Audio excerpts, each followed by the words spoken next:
Hello, everybody. Welcome back to All Our Parts. Welcome to All Our Parts if you're new here. I'm your host, Jazzmyn. I will be releasing 2 episodes a week now. Tuesdays will be solo episodes, and then Fridays will be my usual guest episodes. Today, I'm going to be talking shop. So grab a journal, grab a pen. We're going to be talking about money wounds, nervous system, and building a sustainable business from a grounded place. I have a lot of folks here who are entrepreneurs, especially therapist entrepreneurs, wellness entrepreneurs, as well as reflecting on my own journey and where I am right now. The messaging around money in this field is a bit insane. Show of hands, if you went to grad school and they said, you won't be making a ton of money, so don't expect it. Or if they said you shouldn't be in it for the money, raise your hand. I raised my hand, and I'm sure most of you also raised your hand. That's like insane messaging because doctors don't even go to med school and get the message, you shouldn't be a doctor for the money. Like, most doctors go to med school to make money and help people at the same time. And yet there is this altruistic, self-sacrificial messaging that therapists get in grad school. And so many of us went through internship completely unpaid, balancing a part-time job, maybe a full-time job, and then being expected to work under supervision for less than ideal pay. And I really hope, and what I do see is a lot of therapists changing that narrative. Did I become a therapist to make money? Not necessarily, but do I need to abandon financial stability to be a therapist? No. And I also don't need to work in conditions that are not aligned with my values in order to just make ends meet. I've worked in residential twice. I've worked in quasi government. I've worked in a couple of different settings. Yes, I prefer private practice, and that comes with its own kind of lead work, and you don't get the benefits that you would get in a typical like agency setting. But it's very hard for me to work in conditions that do not align or support with the clinical care that I want to give. But that's not the point today. We're not talking about clinical care. We're talking about therapists getting paid their worth, therapists charging their worth, and feeling okay with making money. And that isn't necessarily a grad school messaging piece. That is also a nervous system thing. Like being able to receive money, being able to stand firm on our prices. If you are a therapist exploring private pay, transitioning from insurance, you get to do that, and you also get to find ways to be accessible. I have been fortunate enough where I have not needed to explore the insurance route, and frankly, I have no desire. I have no desire bartering with big pharma on people's care. And that's just plain and simple. I would rather find ways to make the clinical work that I do accessible. Keyword there is clinical work. And this has come with exploring different ventures within the clinical space, being an entrepreneur and looking at where I can leverage my skills and offer different services. The only space that morally feels good for me to be accessible is in clinical one-to-one work. And people that want to work with you will pay your rate. People that want to work with you will pay your rate. I'm going to say it a third time, and I want you to let it sit with your nervous system. People that want to work with you will pay your rate. I want us to get out of the space where we are looking at our work as this sacrificial gift to society. You have paid your dues already. You have grad school student loans potentially that are looking at you and saying, hey, this is not volunteer work. And that's okay. You are allowed to set financial goals for yourself. You're allowed to explore other avenues that make it feasible to make a living, to plan for retirement even, without putting yourself in a position where you have to rely on one-to-one direct clinical care to achieve that.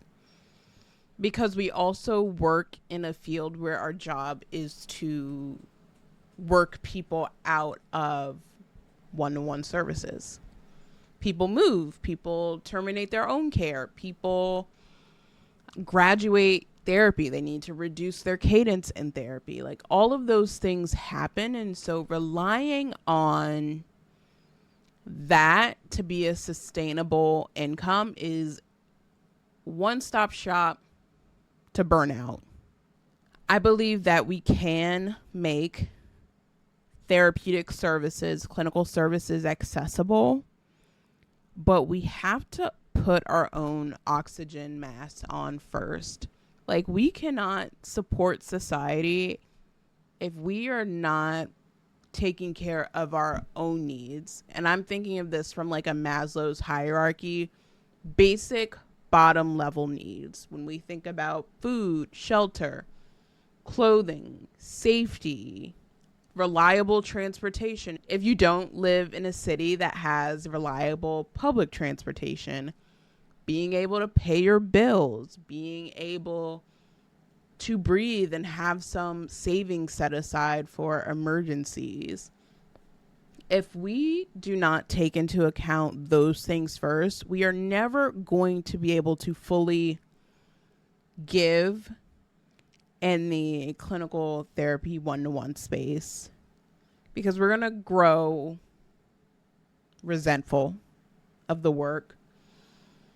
We're going to start placing our money needs and scarcity on our clients, which is going to create a contentious relationship with the work. I want to sustain myself in this field for as long as I can. I would like to be a therapist for as long as I can. And in order for me to do that, part of that is creating not only the clinical relationship, but my own business relationship to the work. I have been in a huge transition with myself, like being forced to essentially transition fully into private practice earlier this year.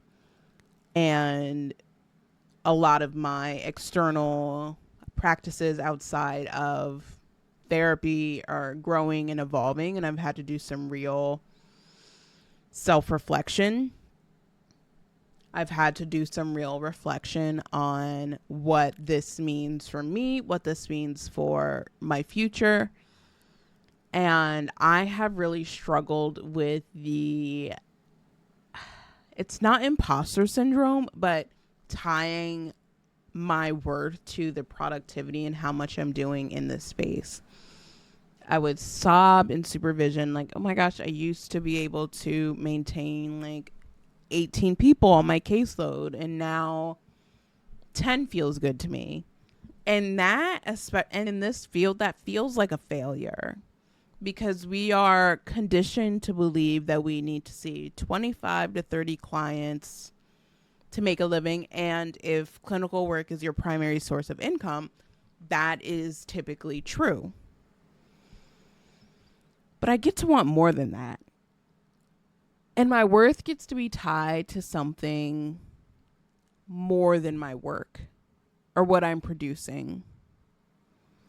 I get to want to offer quality care to people, and that's not determined by the number on my caseload. And those two things weren't always true for me at the same time, I think. Same with money. I used to remove myself so far from the financial process of being a therapist and a business owner. And that just wasn't sustainable. And it wasn't building a healthy relationship with money. It was just creating this avoidance. And again, we go to grad school and we hear you're not going to make a lot of money. You shouldn't be in it for the money, which isn't sustainable, which doesn't create a healthy relationship to not only money, but to also the work. And I don't think that's fair.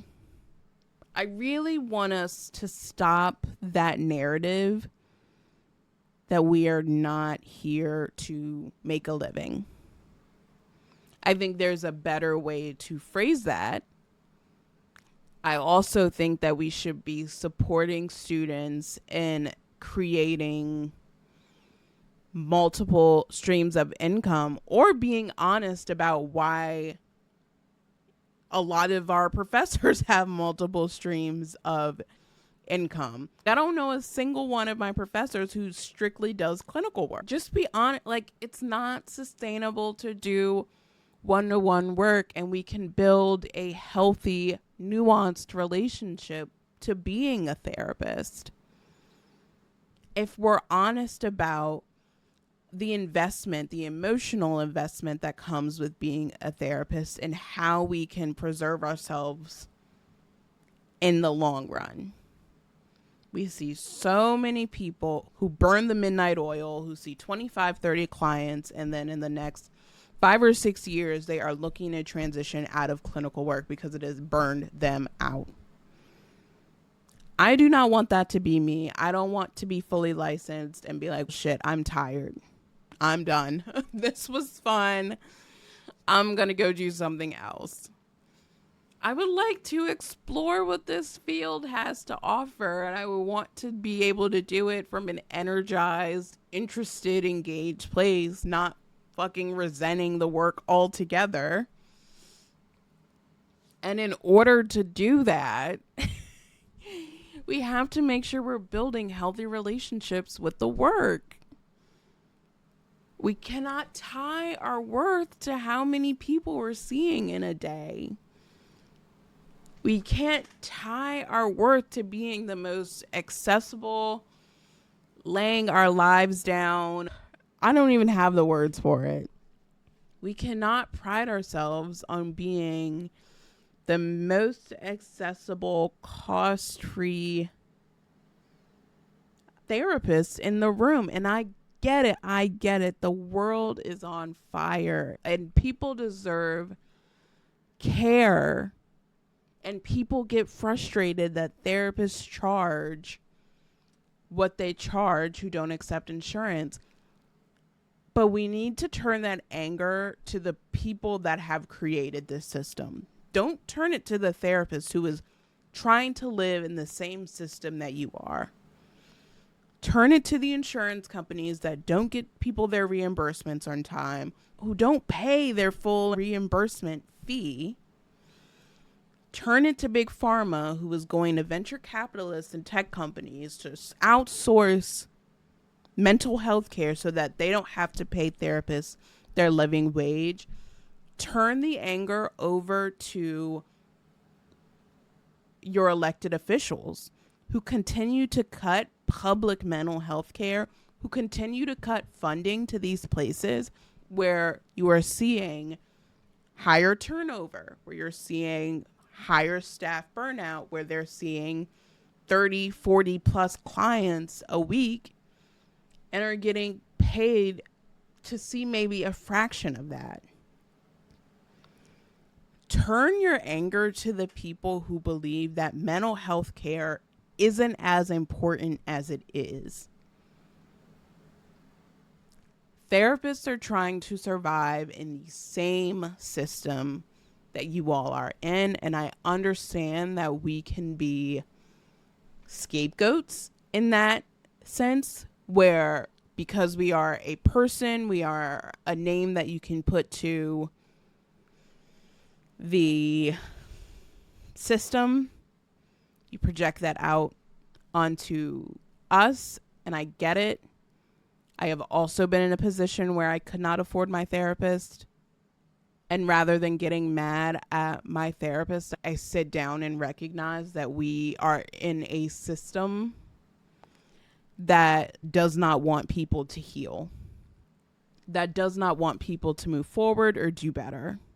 So the least that I can do with this platform, with this space, is encourage therapists to create sustainable business systems, to use your voice, to use your degree. Like, you didn't get a degree to be a therapist. Yes, that is the larger goal, but you have a fucking master's degree. Own it, use those skills that you learned in grad school. You get to want more out of your life, and you get to allow yourself to build a sustainable financial future. You get to set financial goals for yourself. I think that's all I have for you all today. Let me know what you think of this episode. I would love to hear your thoughts. My plan is to start using my long form platform for more nuanced, honest conversations, things that I think about. And short form just isn't the space for that. Short form is definitely not the space to get all of these thoughts out. And rather than forcing it, I'm just going to save it for long form. So let me know what you think. I'm going to make another episode specifically about nervous system work around receiving money, receiving opportunity, because I think that's a really important aspect. I think what I covered mostly in this episode is how we can just start to be aware of the messaging around money as mental health practitioners, and how we are deserving of wanting more for ourselves and setting ourselves up for a more stable future. Thank you so much for tuning in. As always, I appreciate your comments. I appreciate every rating. It allows the show to grow. It allows the show to reach a broader audience. And I'll see you on Friday.